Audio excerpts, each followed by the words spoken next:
Hello and welcome to the podcast of Diary of an L.E.O. My name is Sterling Brown. Join me as we dive into the complexities of law enforcement, explore the challenges we face, and celebrate the victories and recall some defeats, both big and small. Let's create a dialogue that honors the bravery of those who put on the badge and the lives they touch every day. This podcast is dedicated to all the men and women who make the courageous choice to serve and protect our communities. It's a tribute to their dedication, resilience, and the often unseen sacrifices they make daily. I hope to continue to bridge the gap between law enforcement and the communities we serve. Together, we can foster understanding, respect, moving beyond stereotypes, and recognizing the humanity in each other. Thank you for tuning in to Diary of an L.E.O. Let's get started. Hello and good morning, Officer Jaiden Droege. Hello. How are you? I'm doing good. How are you? I'm doing fantastic. I would like to welcome you to Diary of an L.E.O. It is Sunday morning for everyone out there, and here you are with me on the podcast. I want to thank you for your time, and I value it very much. Of course. Thank you guys so much for having me. Officer Droege, can you tell us a little bit about yourself and who are you? And you're so phenomenal. I want to get to that part, but I have to start here. Just tell us about yourself. Was always a hard worker. I started off at I worked at a pool Mhm. for about 10 years. I was a lifeguard there. Absolutely loved it. What I do on the side is I'm a dog mom. I love to travel and I like to pretty much cook, but overall I want to say lifeguarding was a huge part of my life. Over a decade in lifeguarding. I think you started when you were 17. Yeah, I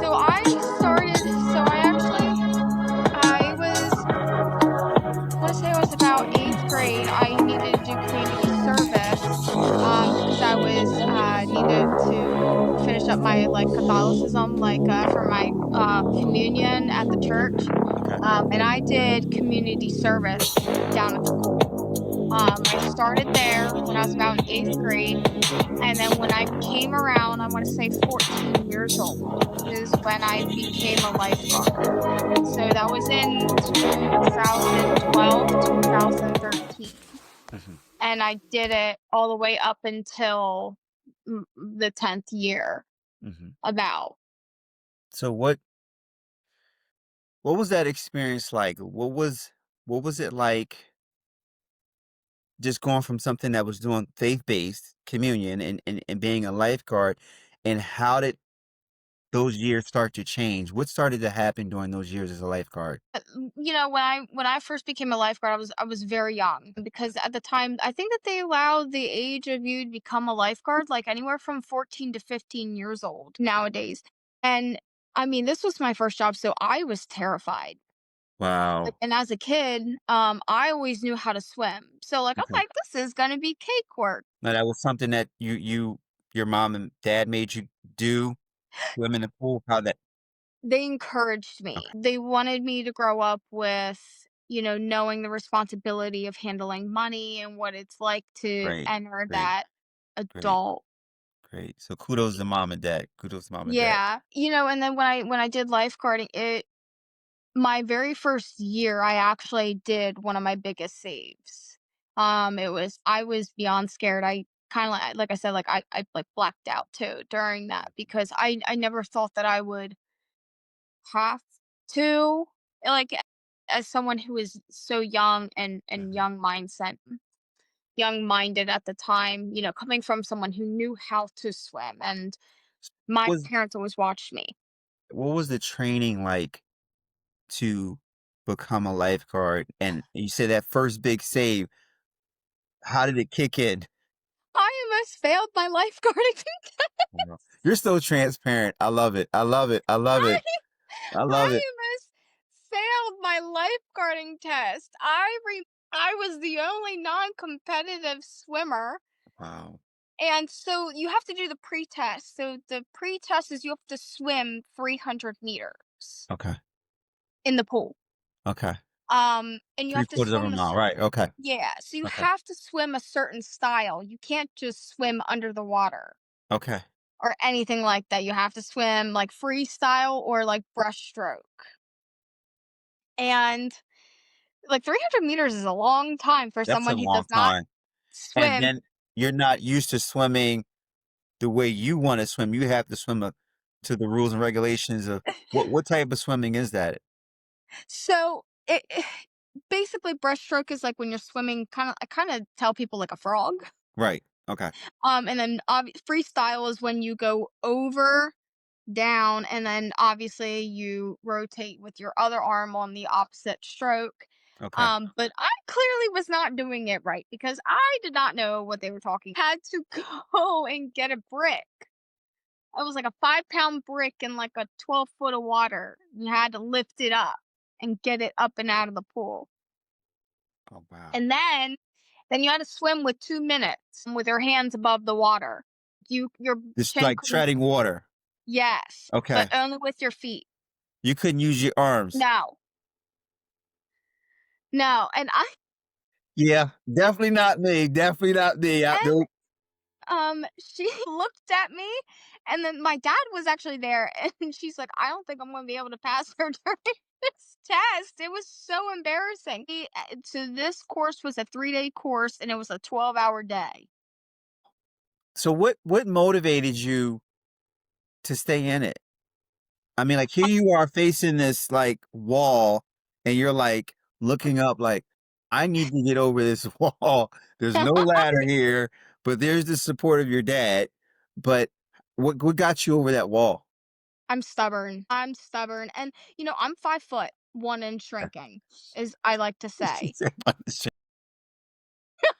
I know it's gonna hit me one day. I'm just prepare myself. But people have always doubted me because of my size, or years Mhm. ago I was a blonde, so people would be like, "Oh, it's the blonde mentality." Mm, You hear those very rumors. ignorant. Very ignorant. Right.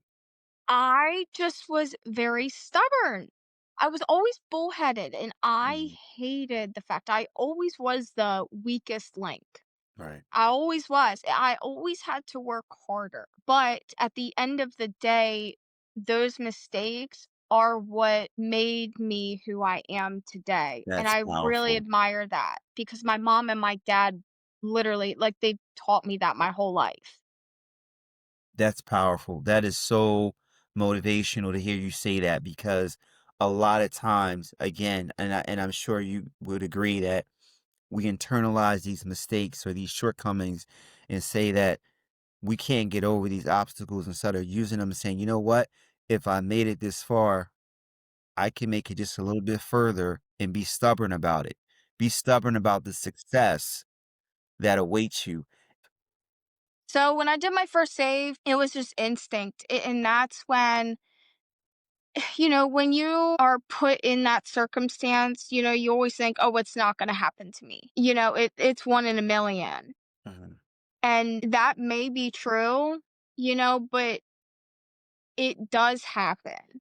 It can happen. And it's happened more times to me than I can count on all of my hands. So in that moment, like I said, I don't really it's hard for me to explain it to people because I don't remember.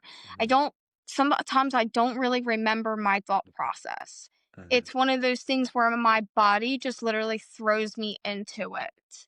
I Okay. think it's because I've always had that compassion for other people, and I've always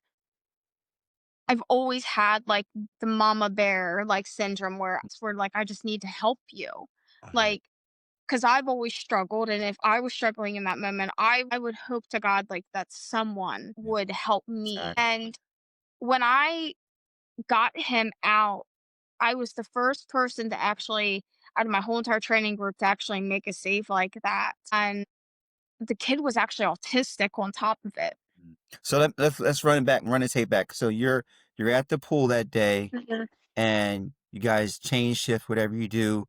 And are you up sitting in the chair or are you walking around? So, yeah, so we did a moonlight swim. So this was for a football group from 8 p.m. to 10 p.m. So it's dark out, the So it's lights dark are out. on. Yeah, I wasn't up in my stands because we actually just kinda got done rotating, and I just remember looking around, and this kid wasn't even in my zone. Okay. I just How remember how because big was the pool? Was it so the pool, I was in the deeper part of the section. I wanna say maybe 100 meters. wow. What was the Like, it deepest part? deepest part was, like, 12 foot, so it was weird. The thing was kinda set up like a Tetris shape. Okay. I It remember was like a Tetris. block, Yeah.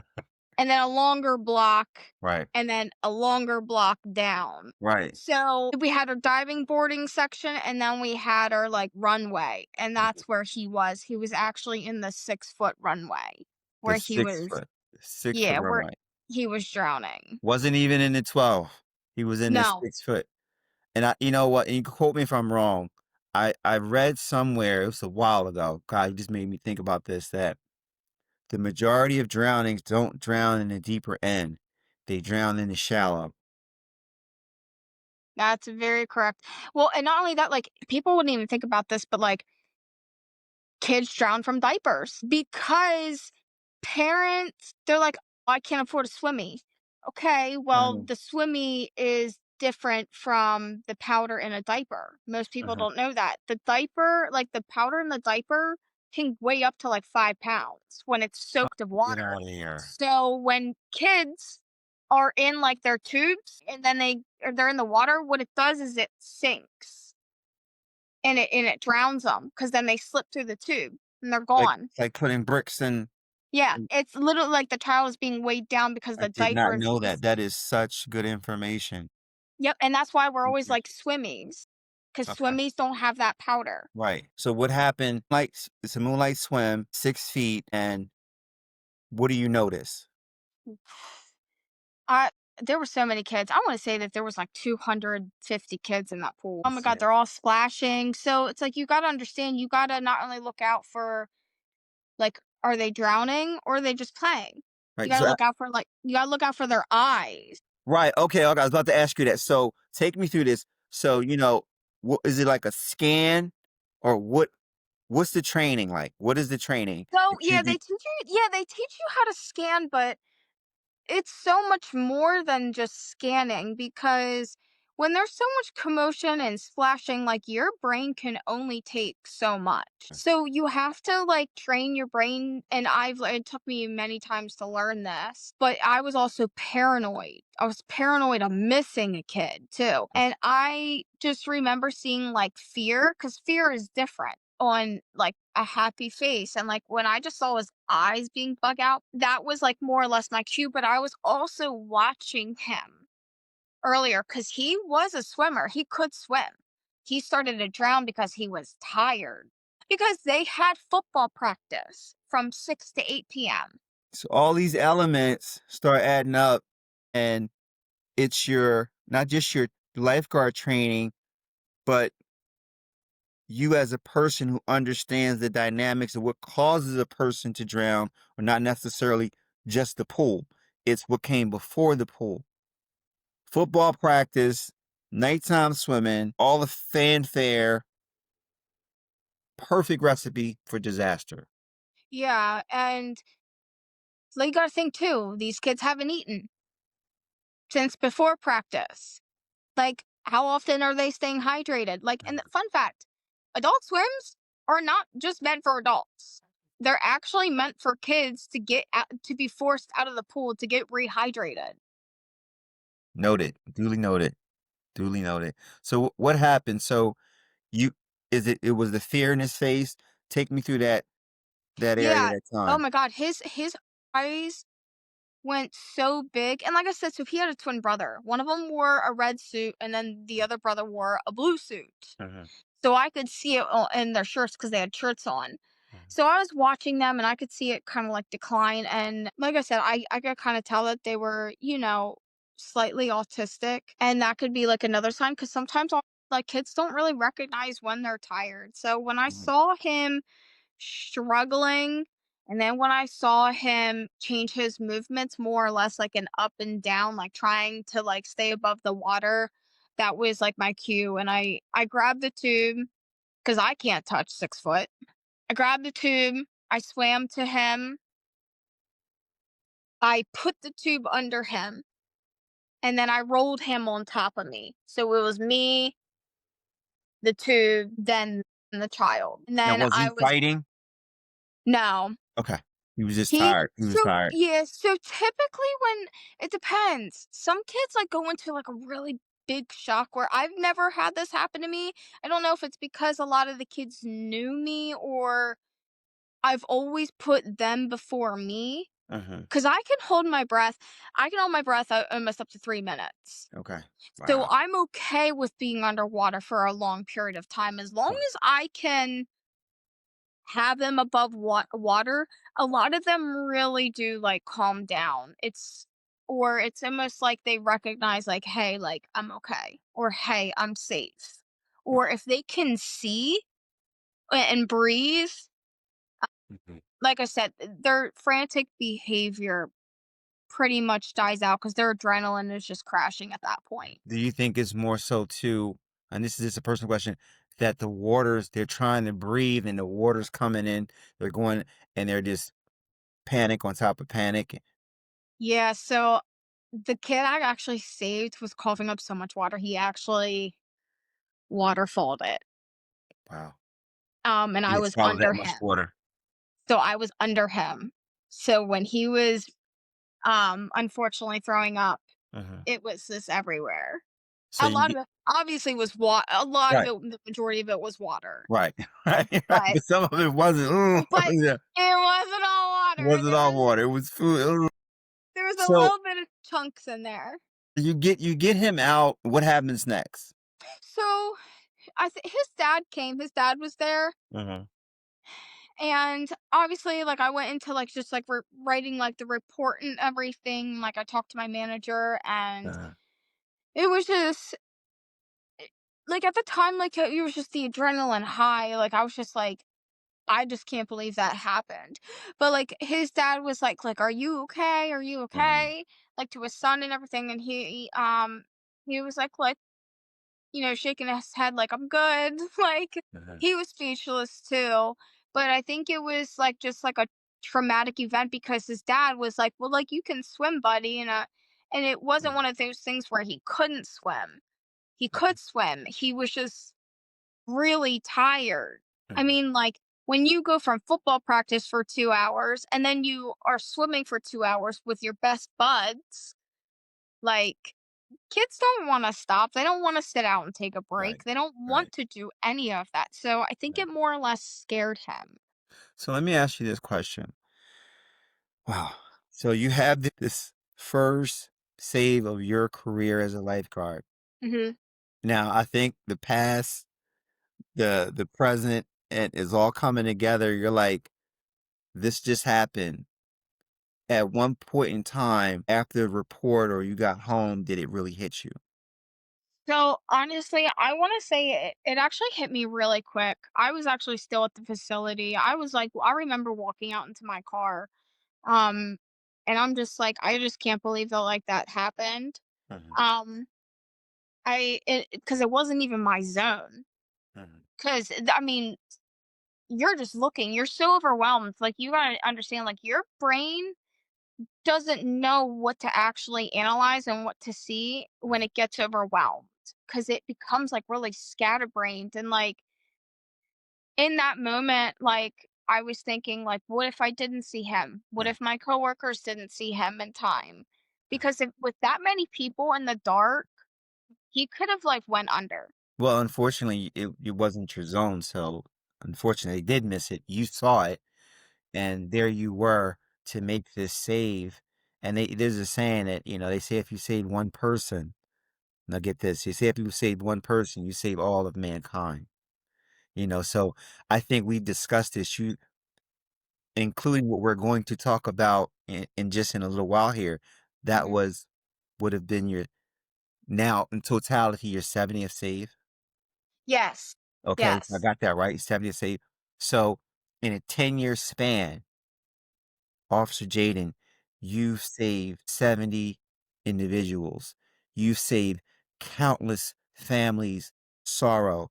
You've You've kept birthdays alive. You've kept holidays alive. You've kept friendship alive. You've kept children going back to school, all because you were there. What How does that make you feel? I mean, It makes me feel, like, speechless I mean, I because get I get I get riled up just saying it. I mean, man. like, honestly, I never thought of it like that, and I think it's Mhm. because I Uh-huh. it makes me sad in a Mhm. way because a lot of those saves obviously could have been prevented. And I do not hate or put any type of parent down. But a lot of those incidents at the pool, 99% of them could have been prevented. And Mhm. I want to say a lot of it is because of negligence. Uh-huh. However, accidents happen Right. because I am not no perfect a human being. I make mistakes every day. I'm thankful that I am not the type of person who does freeze up, who can Mhm. act quickly, and who really does absorb the information that I was taught. Because I can't necessarily say everybody has the same outcome as I did. You know what I mean? 100%. But I just again, I feel you. I'm empathetic to what you're saying, and I totally get it. But the one mistake that you chose to fix was not giving up 10 years Mhm. ago. Because if you would have given up when you were qualifying just to qualify to take that test, that would have been 70 individuals. 70. I mean, that's just phenomenal. And I mean, this is why I say bells and titles don't mean, to me, my opinion, they don't mean as much as a person being there in present. Mhm. Show up. Don't give up.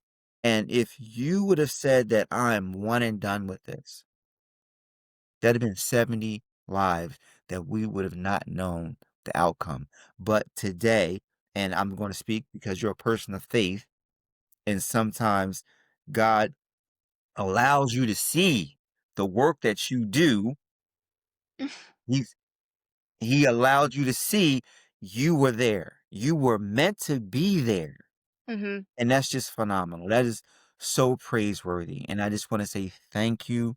I want to say thank you for all behalf of all their families, to your mom and dad who didn't let you give up, to you. And I can't thank you enough. And again, it is truly an honor to have you on this podcast.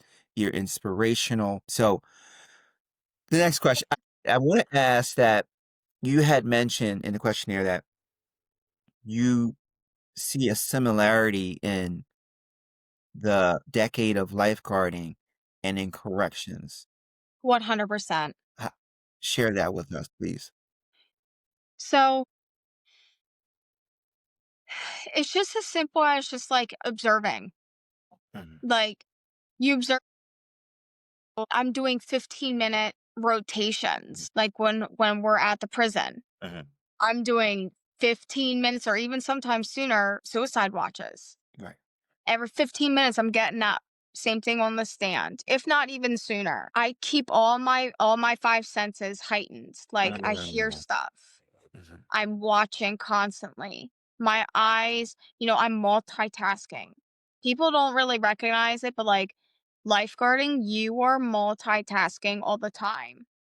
I don't know about other lifeguards, but for me, I could talk to my manager and have a full on conversation with him or her, and I could watch every single kid in the pool plus hear another conversation.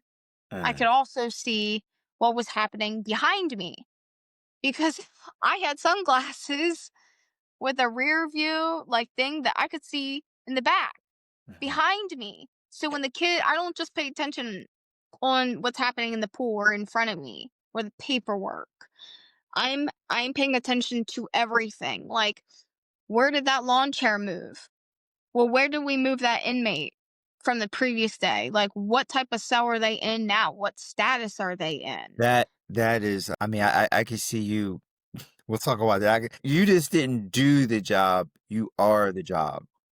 And Mhm. that's when you know you transition. And I can see where the correlation is right now. And for you to take that and come with that, I mean, that's phenomenal because that's what we need. And that actually heightens the reliability of other officers being around you because they know, hey, look, Officer Jaiden, she has this area. Mhm. I can do what I need to do over here, but wow, that is phenomenal. So let me ask you this question. So if since you transitioned into corrections, how has that environment helped you help not just your other officers, but I guess I want to say the inmate population as well? We probably just hit on it a little bit, but yeah. So, yes, like, I work with inmates, but, I give them the same amount of respect as they give me, Right. because at the end of the day, like, they're still human beings. And I even hate to say this, but sometimes the only difference between them and I is that I'm the only one I just didn't get caught. Because, we had our college days. I had another officer say that. Yeah, you just threw me there for a minute because I had another officer say that is just that, hey, listen, the only difference is that we did, excuse my French, dumb shit. And we just Yeah, didn't. but we did. And that's what I'm saying. Like, I still make mistakes. Like, I can't say that I follow the speed limit every day. I can't I can't tell you if I paid my Oh man. PP&L bill Right. on time. Right. Like, there's Mm. some people in there even for parking tickets. Right. And that's another thing. I don't look into their files. Okay. I don't care. Okay. I am there to make sure that they are safe and that, if I can assist them in a need, like, I will. But I still have to have an authority figure. You Okay. know what I mean? Um, 'Cause, it's a balance. Right. It's a Right. balance. Right. We talk about discipline and, again, that's why I say it was just so fascinating to talk to you via text before this. You are very disciplined. And where's that discipline come from? I know we said from your mom and dad, but how have you developed that discipline to be where you are today and how are you using it in corrections? So I feel like everybody has been through a lot in their life. And when it pertains to myself and where I got discipline Okay. is I was seeing my mental health decline. And I started to Powerful. lose Powerful. family, friends. I stopped doing things that I loved. And that was very concerning because that's just not me. So, I gained weight, a lot of it too. And I started, drinking heavily. And I just didn't care if I lost my job in the previous Mhm. years. And I just totally lost myself. And one day it just clicked. And I can't tell you what it was. I think my brain just literally snapped out of it and was just like, I'm done.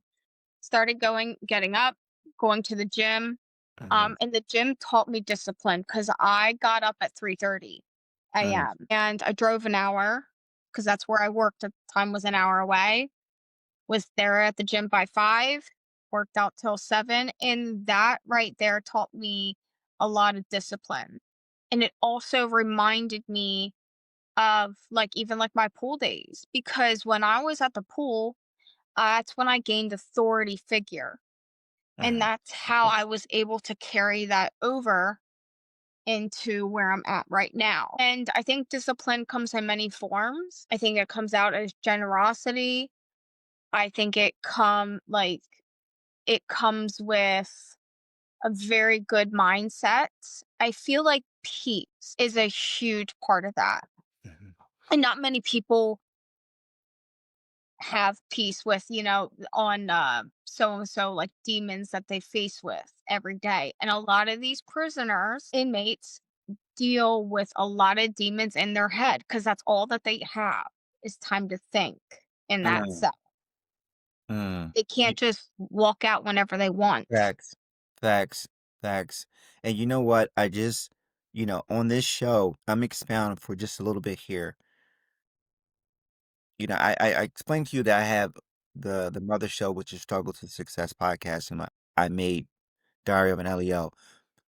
But your words were exactly one of the main reasons why I created this podcast is because of the mental health issues, and Imma be transparent, that I've went through as a younger youth. I went through growing up, the mental health I went through during this issue that I've had with my 2 surgeries. So much more to be said about that, and, I'm sure we're gonna come together on a podcast again later in the future, but again, just addressing those mental health issues is huge. And if we have that transparency, that voice to say, hey, listen, it's okay to ask for help. It's okay to have some talk therapy because that's what gets you ahead. I think everything you're saying is just positive. And then you look at not just the officers, but the inmates who you just said who have time to deal with it or not deal with it, and how we deal with them and helping them deal with it. Mhm. Huge, huge, huge, huge. So that is phenomenal. So I mean that just rolls right into the positivity. Have you seen? We all see it. I'm just going to be blatant with it. How have you dealt with the negativity of the environment that you work in now? So, one thing I did learn from my old job, and I hate the fact that I went through it, but I'm so happy that I did. That's my dog in the background. I'm so Oh, happy. he could be in the podcast. He could be in the show too. Hey, what's is it a boy or girl? It's a girl. Her name is Mocha Frappe. Great, great. Phenomenal. Oh my gosh, she's adorable. Look at Thank her. you. Really. Photo bomb. She's like, look, I'm gonna be here too. Look, I look at her. I know she's been really itching to come up here and lay with me, but I've been Get her. telling her to Well, stay bring on her the on up. floor. Go ahead. All right, girlfriend, come here. But It's so how have you dealt with that and what is yeah. the positive So reinforcement to that? I have my number one rule is I really, really leave it at the door. When I Um, leave that facility, I gotta go. Because here's the thing, I'm gonna see it within the next 12 to 16 hours when I go in for my next shift, and I'll right. deal with it then. And I need to also protect my mental health. And I also learned that it's okay to be like selfish within yourself. And that took me a long time to do. I made so many good friendships within the prison that was well. So if someone is having a bad day, like I have a really good group right now, and if they're struggling, like I reach out to them because most people don't know this, and it is very true. Like the number one, suicidal like jobs is corrections. And I do take that to heart because we work in such a negative environment. Not only is the facility negative, Mhm, not only do you not see light, because mhm. you don't. There's no I windows. call it the artificial sun. Yeah, yeah. The people in there, like the inmates, they're depressed. Some of them have been in there and then, they get out and then they come back a day later because they just have nowhere to go. Right, right. And it, It, and it, there's so crushing because as of now, I've shared this with you. The department I'm in, it's literally to a point where as though I'll make files for an inmate that has just left and process their paperwork, and I'm recycling the files from previous, and I'll literally come across the same name in the same file. That is just a revolving door, but again, the positivity, the discipline is like you said, if you have a good group and you're able to make a cohesion with that group and see, hey, listen, what's going on with you today? talk to me, let me help you, or let's find the help together. And that helps us do a better job. Because if we don't have that, we're not helping, we're hurting. And then this is where we get to that, God forbid, that less than 1% where we make irrational choices and decisions when we could have just stepped away. So I commend you for that. What's a early on mistake that you've made that you found you want to share that's funny that you've been like, oh wow. That was a did that moment. So sometimes, like, I'll do like something like so like dumb. I will mix up inmates because we have so many of the same name. And I remember I went to this one inmate. I was like, "Girl, you're getting out. Oh You're my getting out." God. That's the worst thing to do. That's the worst, one of the worst thing to do is to tell an inmate that they're, oh my God. She wasn't getting out. It Oh was the my other God. one. Luckily, we were cool. But I went up to her and I was like, "I'll get you an extra roll of toilet paper."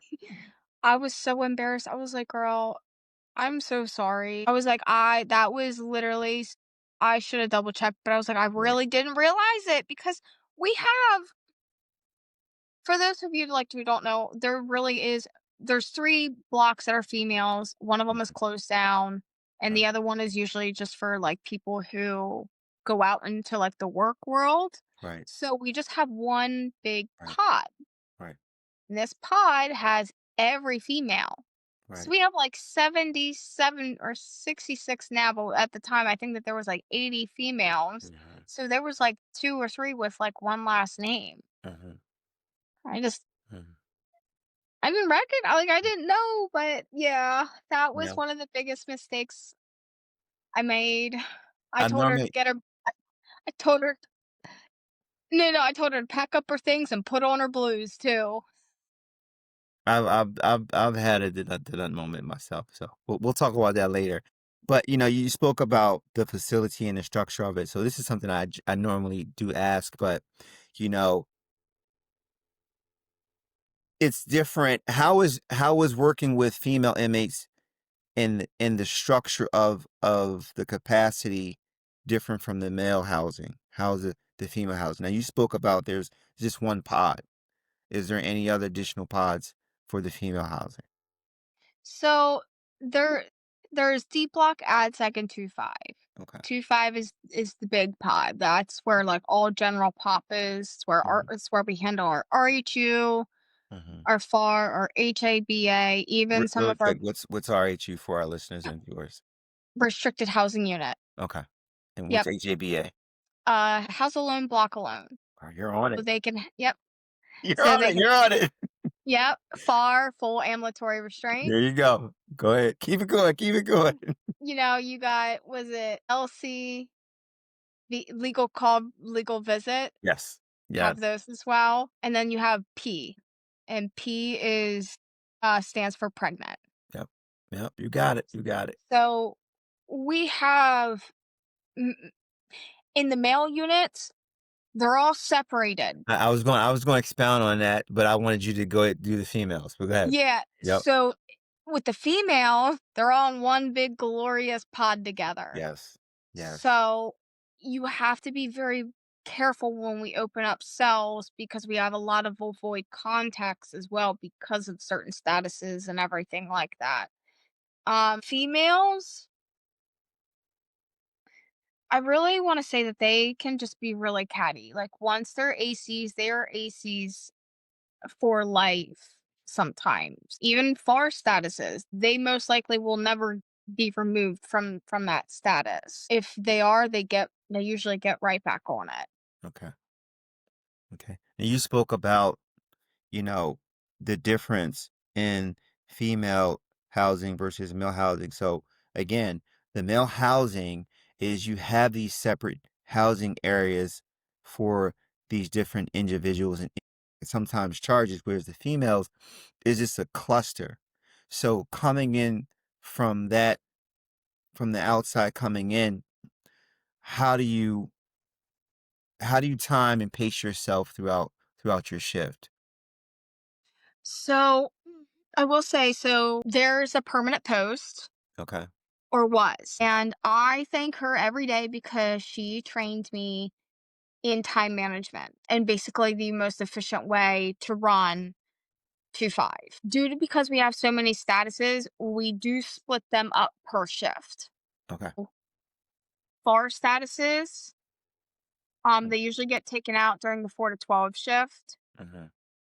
And then my shift, the 12 a.m. to 8 a.m. shift, we handle, the RHUs, Mm-hmm. um, and the house alone, block alone. Mm-hmm. Since there's two of us, typically one of us will stick, not strictly, to like block checks and the suicide checks and everything like that. But we will kind of do both. Like we'll take out those RHU Mm-hmm. inmates. Mm-hmm. We'll take out, HABAs after the RHU. We have a system that is set up. Okay. And a lot of us stick to it, and it's time efficient. So while one of us stays with that RHU inmate, the other one will, get the paperwork down and block checks, making sure the day room is set up. Nothing is left, like contraband wise. We'll check the showers. Like I said, it sounds like a lot, but when you have someone that you work with and you guys are very in sync with each other, Mm-hmm. it makes your night so much easier. Mm-hmm. What was one piece of advice from a supervisor that you can remember that really stuck with you? You know what's really sad to say is it wasn't a supervisor, it was actually a lieutenant. It was lieutenant who actually trained me. He was the lieutenant of like the training department Okay. and also my lieutenant. Mm-hmm. They always said, "You're going to make mistakes. It's okay to do that. Like, and don't let these people walk all over you, because coming from someone who's never really been in corrections Right. before, go into a big pod like that with, Mm-hmm. you don't know what their status is, you don't know what to expect, like, you don't know. But when my lieutenant was like, no, like, you can really go to this person. Like, they pointed me out, like, my union reps. Like, they pointed me out to people who I could go to certain questions for. Great. You know what I mean? And that guidance really helped me Mm-hmm. because then I probably would have been lost because, how communication isn't the strongest depending on the person. Right. Right. And I'm lucky that I had a good enough, like, guide Mm-hmm. to ask questions because I was asking. I know there's no such thing as a stupid question, but I was asking some pretty stupid questions Hey, like but it's the question. It's the question. And like, yeah, go "Hey," ahead. And like go ahead. Mm-hmm. "Hey," because besides like, are they allowed to come out during blackout even though they have a smock on, even though they're, like, naked underneath? And they're like, "Oh, yeah," and I'm like, Yeah. "Really? Yep. Do they just walk Exactly. around barefoot? Because 'Cause they're not allowed to have shoes." So I was Yeah. asking, like, kind of ridiculous questions. Think though, really quick, those questions, and this is something that again, like for those who are coming into corrections or any type of law enforcement, those questions later help give you confidence in making life or death decisions. And this is one of the issues that I see that is very rampant in law enforcement today is you'll start to see, and I don't know if you have, I watch Police One, I watch Police Activity, and I watch Corrections One and stuff like that. And again, hindsight is 2020, but again, you're thinking like I watch it to be aware that those type of mistakes exist, but then you have to say, okay, well, what if they would have asked this question in training? Would they have made the same mistake? And that's why I say there's no question that's dumb because you never know.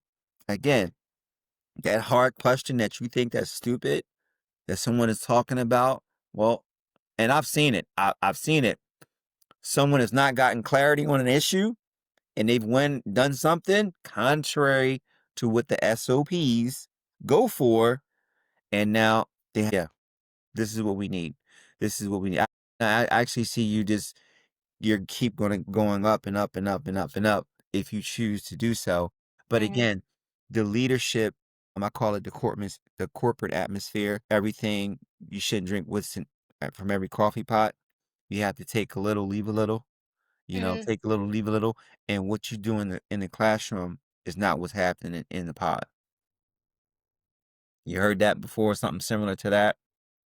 It So, word by word, yep, word by word. wrap your head around it. So, what is some advice as of right now? Because I believe you're about 6, 8 months Yeah, into this right field. around that timeline.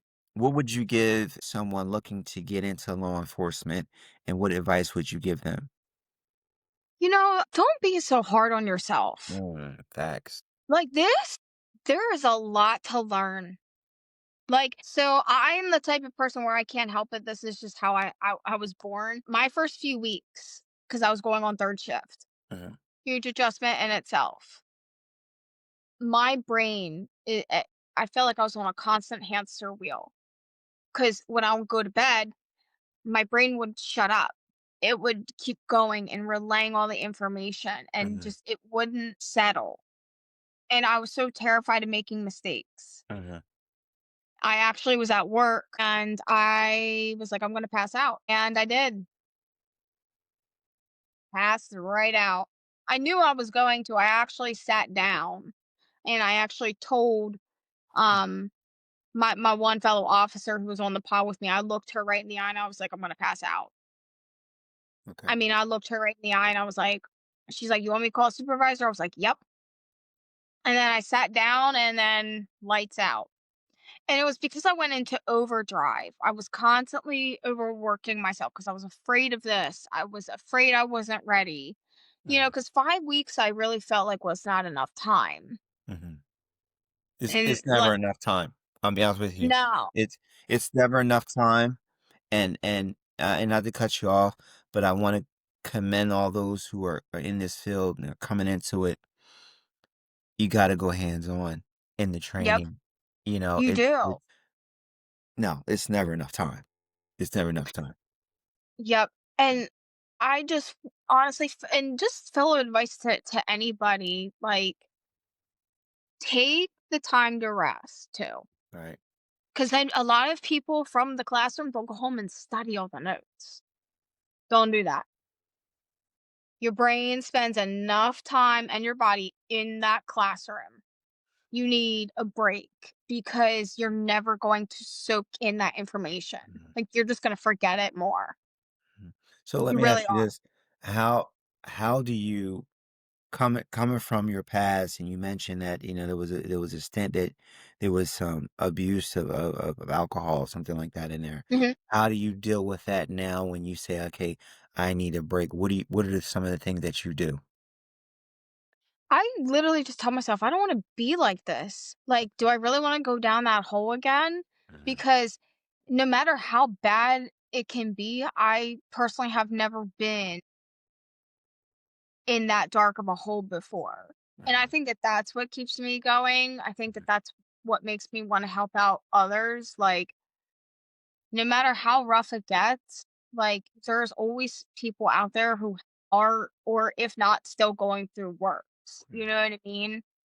And I like to give that's why I like to stay positive. I try to stay positive because I really truly think having a positive mindset can turn someone's day around, especially in such a negative place.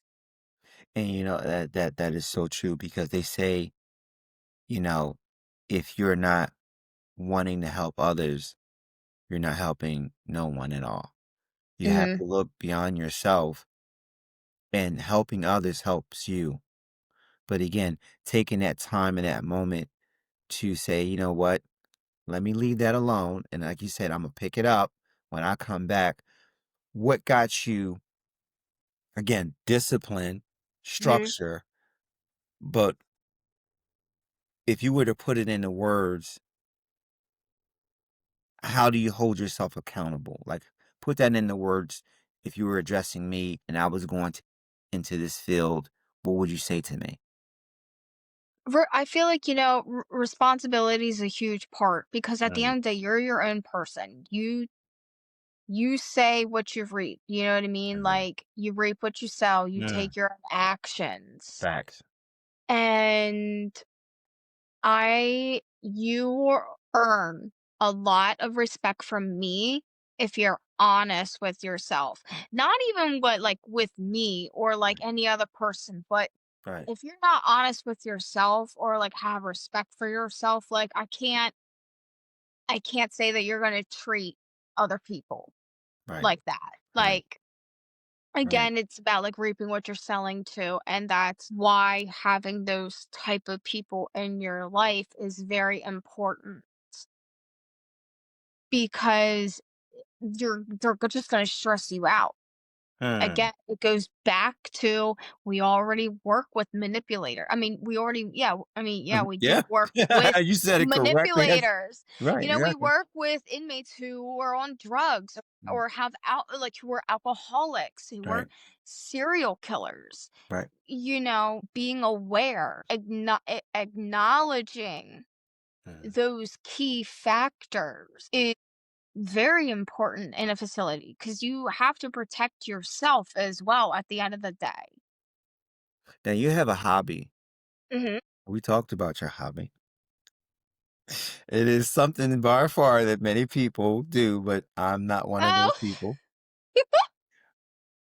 Expound on this hobby. So you are a free diver. yes, And I'm a free tell us a diver. little bit about what does a free diver do? S- Free diving can honestly go up to multiple factors. A lot of people just free dive in the ocean or any type of pool to, manage their breath. The I, deepest however, I have free dive is in expanded. my tub. That's it. I take my Yeah. tub, my tub water. That's it. I'm not going to eat. Yeah. So I am a shark behavioralist. Okay. So I free dive with sharks. I actually just got back from Florida. And From that's what I wanted to get to. Okay, so all our viewers and listeners out there, all right, Officer Jaiden free dives with sharks. Take it tiger away. sharks, bull sharks, sand sharks, leopard sharks, whale sharks. And when did that start? You pick up that hobby. I mean, now listen. Now that I see is you can free dive with sharks. I see you have no problem working in corrections. Really, But you don't. it's so funny because a lot of my inmates actually they know that I free dive because like obviously in the summer they see my tattoos. Oh, that's fantastic! Wow. Yeah. So Okay. um Mhm. since I wear a short sleeve shirt, they see Uh, that, and like my cup also has a shark on it as well. So they're like, mhm. "What are you doing?" I'm just like, "Oh, like I swim with them," and then they kind of bug out, and I'm like, they're like, "You're not scared?" I'm like, "No." Like, so it's interesting. They're like, "So you're like not afraid at all?" I was like, "Why would I be afraid of them?" And they're like, "Now I understand why you're in corrections." I was like, you know, if I didn't have a fear of sharks Right. Right. and I had a fear of inmates, I'm telling you right now, I would not be working here. Like, if you are Gotcha. scared of an inmate, you should not be working in You shouldn't corrections work because there. if a code is ever called, I hate to say this on anybody, but the probability of you freezing up is going to be very high. Right. So if an inmate physically attacks me and someone freezes up, Yeah. You're that's gonna have not some that's not strong going to be good. feelings. You're gonna have some strong feelings. Definitely Yeah. strong feelings. So again, these are I mean, your hobby is I guess they would say one of those extreme hobbies, but it definitely has prepared you for the realm and world that you work in today. And sometimes my saying is that we do more time with these individuals than they do themselves, and than we do with our family. So what is that like when you say, okay, well, look, I'm coming off of a 8, 12, 16-hour shift. What is that like? And then you have your family members. Has life changed with some of the conversations, or is it still pretty much an open conversation to which you go through? So I want to say it's pretty much open. I'm very open because I'm one of those people, hey, if you don't talk it out, you're not getting over it. Usually if I get it off my chest, uh, I'm pretty much good. Like if I take a situation home, Uh-huh. like I said, I try not to, but sometimes it's just not that easy. Right. But like you have to talk it out. You have to talk it out to someone who could at least understand or at least just listen. Right. Sometimes it's not about them providing a solution, but sometimes I can't just in the moment of a situation happening up in the pod, I can't just scream Mhm. like I want to. Right. You know, I need to be professional Mm. because my reaction can make the situation 100 times worse. Definitely, I've already learned that. Not even just like with being in the pod, but just in general. I have a very good support system. I think I have amazing coworkers. Mhm. And I'm very thankful for that Mhm. because I'm not the only one who has worked a 16-hour shift on multiple days in a row. Right. I'm not the only one who was stressed out Mhm. due to the situation. There are situations happening every single day. It's talking to the right people about it if needed be. And you know, when I go to the gym, it does help me. I Mhm. release those endorphins, like I'm not keeping it all bottled up. Mhm. That is my therapy. That is what helps me out. I also cannot say that I've had a situation with an inmate where it really dragged me down. Mhm. I like I said, I really try and treat the inmates with respect. I mean, how I would just some inmate literally just held up the middle finger and was like, F you. Mhm. I also had situations where inmates were screaming at another inmate because they were defending me. They were like Mm. they were like, Yeah, "You see? don't" they were like, "You don't talk to her like that." So then That's heavy. I That's so then heavy. I have to tell those inmates because Yep. then they get rowdy. Because then the inmates start threatening each other. Right. And that's enough Yeah. Yeah. and that Exactly. creates problems for them because I don't want Mhm. them in there. Not necessarily any, like, longer is the correct terminology, but I'm not trying to give them a misconduct when Right. I have the situation. Yes, I appreciate it. Yes, I admire it, and I'm thankful that I have that, like, respect, like, with those inmates. But at the end of the day, they're the ones that are behind the bars, Mhm. and it's not me. My job is to make sure that like, yeah, they are getting their anger out, and I just a lot of it is mental health too, and I try not to take it to heart. But you know I what? really don't. What the scene, what I like to say in law enforcement, that the majority of the times we don't create the scene, we respond to it. But when we create the scene, we have to do a self-assessment. What part do we play in it? Is it worthy to continue it, or is it something that is going to cause you to get reprimanded? But the scene that officers like yourself that create, the scene of leadership, the scene of responsibility, the scene of transparency, ownership, is that something that we want to reflect on and recreate? Yes, but at what expense? Because you don't just talk it, you walk it.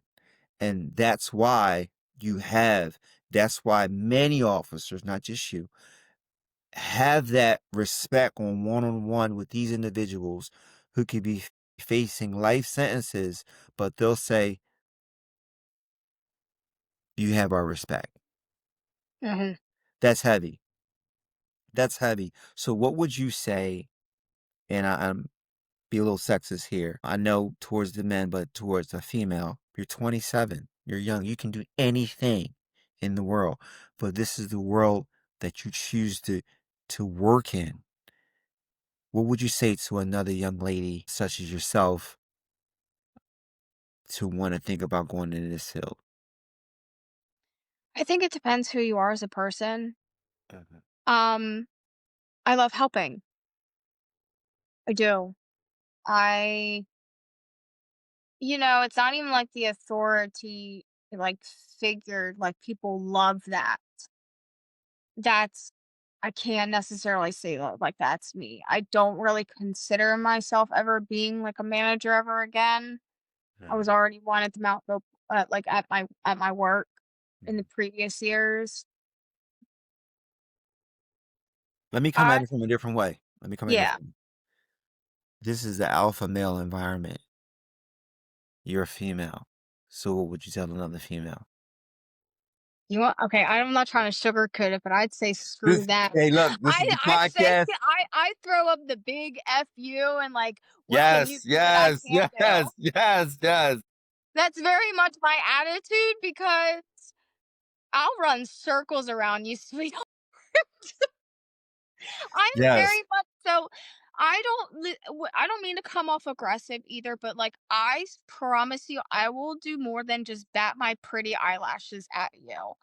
Mm, Like I may wear stilettos, but I can shove that up your so or down your mm, throat. Like, do mhm. not if you can't reap what you I can hit the sow. explicit button on this episode. Yeah, Go ahead. Say what you yeah. need to say. Just don't like I will shove a stiletto so far up your ass. There we Like go. if I need to get my point across, Right, I will. I right. 100% will because you like how dare you insult me and what I can and what and cannot do.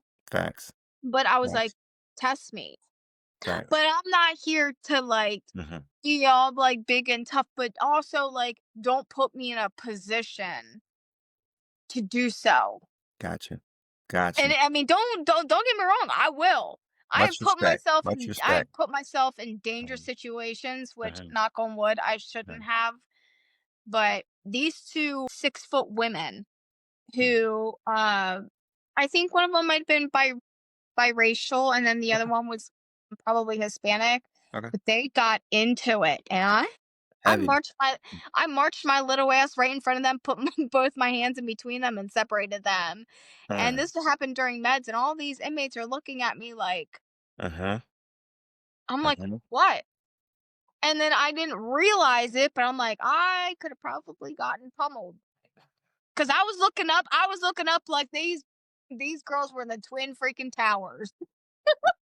Do you think do you think let's spin off of that really quick.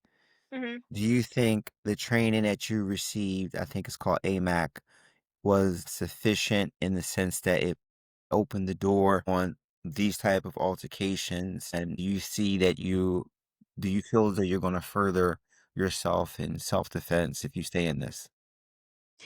Yes and no. So in my opinion, I think what they teach is great. However, it's only 2 days. Gotcha. Are you really going to remember that? Because I could tell you right now, I don't remember anything. Gotcha. Gotcha. Um, and for me though, I was actually a gymnast for a very, very, very long time. It is very hard to pin me down because I will move in a way that your body should not be able to move. Exactly. Okay. Like, I can literally lay on the ground, like, face down, like, my stomach, and I can flip my ankles and flip them all the way to my head. I can fold myself in half. Mm. So, I feel like for other That's people, like contortion. Right? yes, In the yes, sense, well, that's on the flip side of that, that's how we kinda gain compliance because we know that the yeah, body's only supposed to move in certain ways, but you have that advantage. Phenomenal. and for however, for other people, I do want people to take further lessons because you just never know. I'm not even saying this as in prison wise. I'm talking you could be out in the street. Right, I mean, sex trafficking happens every day. right, Kidnappings happen every right, day. Burglary happens every right, day. Like you have all of these things that happen. And people cannot say the likelihood of that happening to me is very rare. That is complete bull. It is the wrong place at the wrong time, and that happens more frequently than not. right, right. So that's one thing I really do encourage. hopefully in the future that any facility provides is just self-defense, Yeah. because you never know Mm. what someone is capable of doing. Well, here's a question to that. Have you seen, since you've been with, have you seen an individual inmate outside of the prison? Yes, I had actually one approach me at the gym. How about that now? And so this is everywhere out there. The world is big, but it's a very small place. And the way you treat people, you never know who's around that corner. And here's the thing, I didn't even recognize him, but he recognized me Oh, wow. because he was a male. I only worked maybe 2 male blocks, Mhm. and he approached me. And this was 2 days after, that female, like, I think she was from Ukraine or Mhm. so she was on the Right, train, and she got stabbed in right, the neck. right. Mhm. This I was remember that. 2 days. So he approached me from behind. Mhm. There I told him, I was like, you need to step back." I was like, because I mean, he was 2 feet within me. Like, and I was going to the gym, like, I was in the gym parking lot. Okay, Very scary. okay. We'll pick up on that self-defense area a little later on. So I want to talk about what I want to talk about is what I've been waiting to talk about. Mhm. September 14th. Did I get that date right? Mhm. Okay.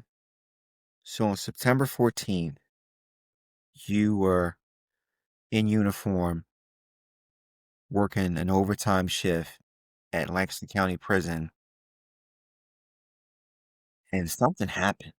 And something happened that I'm going to say, go all the way back.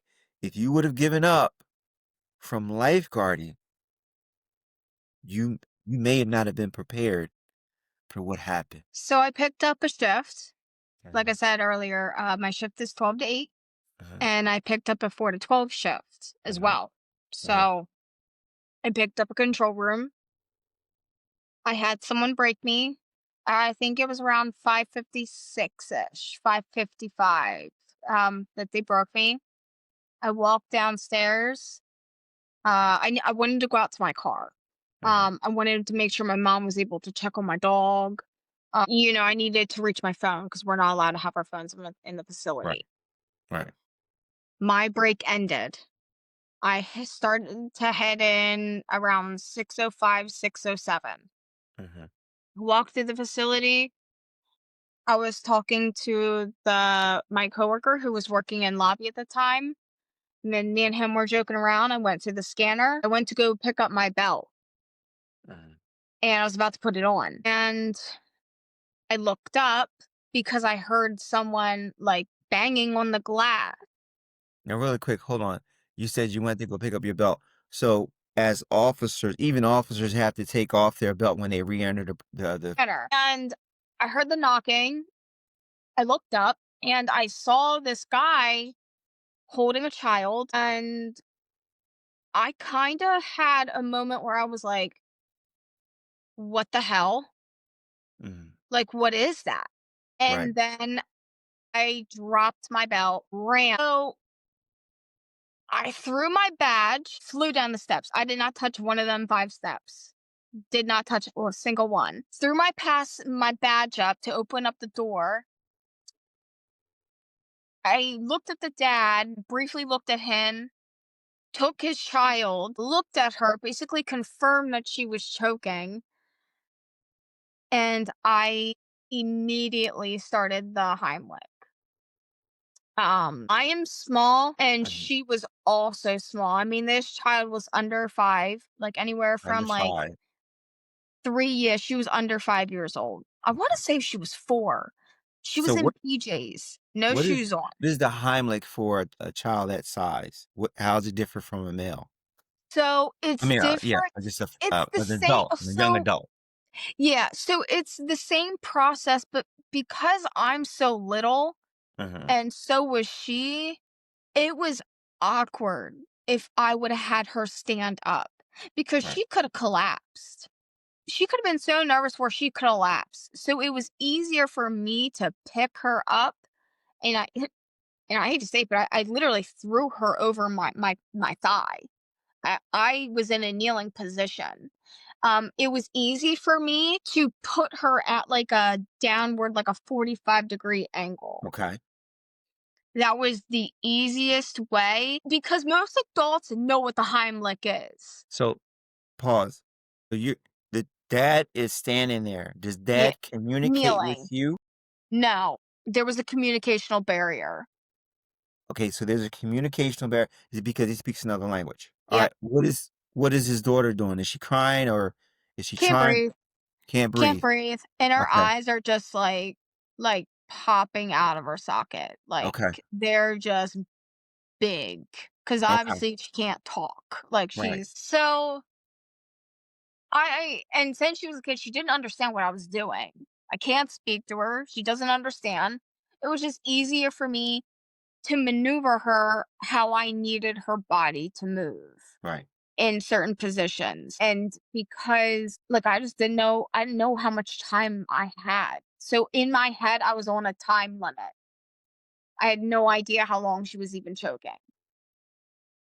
And so I threw her over my thigh. I started, patting her back. And at first I was like, I didn't really remember this until I watched the video. But I remember I was like, oh my God, am I even doing this right? And I was like, no, like, I'm definitely doing this right. I was like, I'm Mhm. definitely doing this right. I was like, I'm 100% positive, but that still, I'm panicking. I'm thinking of every scenario. I mean, my brain is going 1,000 miles like per minute at this point. So after I'm patting her back for a few times. I pick her up from under the shoulders, Hmm. and I'm trying to find her belly button. I'm trying to find her belly button because her belly button is basically where like 1 inch above it, or I think it's like, yeah, like right around those areas. It really base it on the size of like the human. But it's usually like right above like the navel is where you push in on her stomach. I didn't want to go full force, but I didn't know because of how little she was. I've never done it before. So I started doing that, and I, picked her up, put her back over my thigh, and I just repeated the process. And it felt like forever.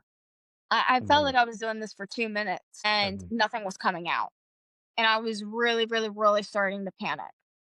So then I want to say around like the third time I must have flipped her or so, I actually changed the angle because I'm like, So you're heaving, you're pressing up against her belly button, yes, and then you're turning her over. And yeah, this is repeated. This is going back and yeah, forth, back and forth. yep, yep. And nothing's coming out. Nothing. And I'm actually starting to panic. But again, in my head, time. I had no idea how long I was doing this before. The lobby guy, he actually called the code. Can't tell you when he did that. Right. I had one other officer who was on break. She came rushing in to help me. Right. But in that moment, I was just like, there was nothing really more that could be done because I was already handling like it in Mhm. reality. Right. I didn't want to toss her to someone else because I was so afraid within that 1 second she could have been gone. Mhm. I was so terrified of everything like that. So Mhm. then I kind of had like an aha moment in my head. I was like, you know what? I bet she's choking in her lower, like esophagus, like in the Mhm. lower part of her throat. Mhm. So when I changed the angle and I hit her back a few times, all of a sudden you just hear like the suck The in of air a was getting into her breath. lungs. So after like I looked at the video and stuff, because I was pretty sure that I did this, but I was Mhm. I was checking her throat. I had her open up her mouth. She had Mhm. a little bit of residue. She was breathing. She wasn't crying, which honestly is kind of a good thing in a way Mhm. because it's good and bad. I Mhm. didn't want her to start hyperventilating and Right. choke again. Right. But if she was crying, then she would have been breathing. That's a sign of breath. But I heard her suck in a breath, and after, like, I saw the chunks, and I was checking her throat. I didn't feel any large objects, and I got her dad to speak to her. Okay. Like, I got them to talk.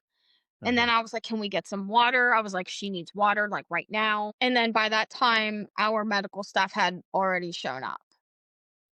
Makes So, 71. this would make s yeah, so this would make 70. So Oh, before Yep, so when I was at the pool, I saved 69. do you feel like a hero? I feel like hero is, when people think about it, they're like, Superman. I've never viewed myself as that. Superwoman? Maybe. Superwoman. Wonder Woman? Wonder Hey, Woman. look, there's some Marvel characters that we could get you a They cape. Yes, they are. I guess it's just I guess, like, now that everybody keeps saying that to me, like, it is starting to settle in, but, like, for me, I don't Mhm. I don't know, people are like, "You're very humbled by it." And I'm like, "I am." Like, I was just like, "I'm just overall glad that I was there." Like, that's all that I care about. I'm just glad that she was fine. I'm glad that I was able to react and recognize the signs and switch tactics, and I'm just glad she got to go home. And I see the father on his knees Mhm. looking at you, and I see you on your knees with his child who's dressed in blue, and you're giving her back thrust, doing what you were trained to do Mhm. because you didn't give up, because you didn't give up on your mistakes. 70 people. Now this child. Years later, 10 years later, 70 people. And the fact that you don't feel like a hero is even more resilient and humbling than the words that I could bring up to say right now. It's thank you. Thank you for your service. Thank you. A lot of people say that, it exclusive to first responders, healthcare. And I struggle with this. They say that now it's becoming more respectable to say, but they don't consider corrections first responders. Well, I beg to differ on this. I beg to differ because with any place that father could have ran, now you have to think from I'm a father, and it is nothing more dear to me than my children. As a man, I feel the need and the overall responsibility of protecting my children the best I can. And for a father, for him to realize I have reached my capacity and I don't know what to do, and to run towards a facility where there are certified first responders, and you were that person. Mhm. That takes courage on his part, so kudos for him. This will stick to me forever, but, and when the child's dad kinda looked at me, I looked at him and I literally, like, my eyes were saying, like, "I am not going to give up." Mm, I'm not going to. Like, I made direct eye mm, contact with him and I was like, "I need your child." Like, I literally took her from his hands, mm, and I looked at him, and I was like, "You just need to trust me on this," because mm. obviously there was a language barrier right away that I recognized.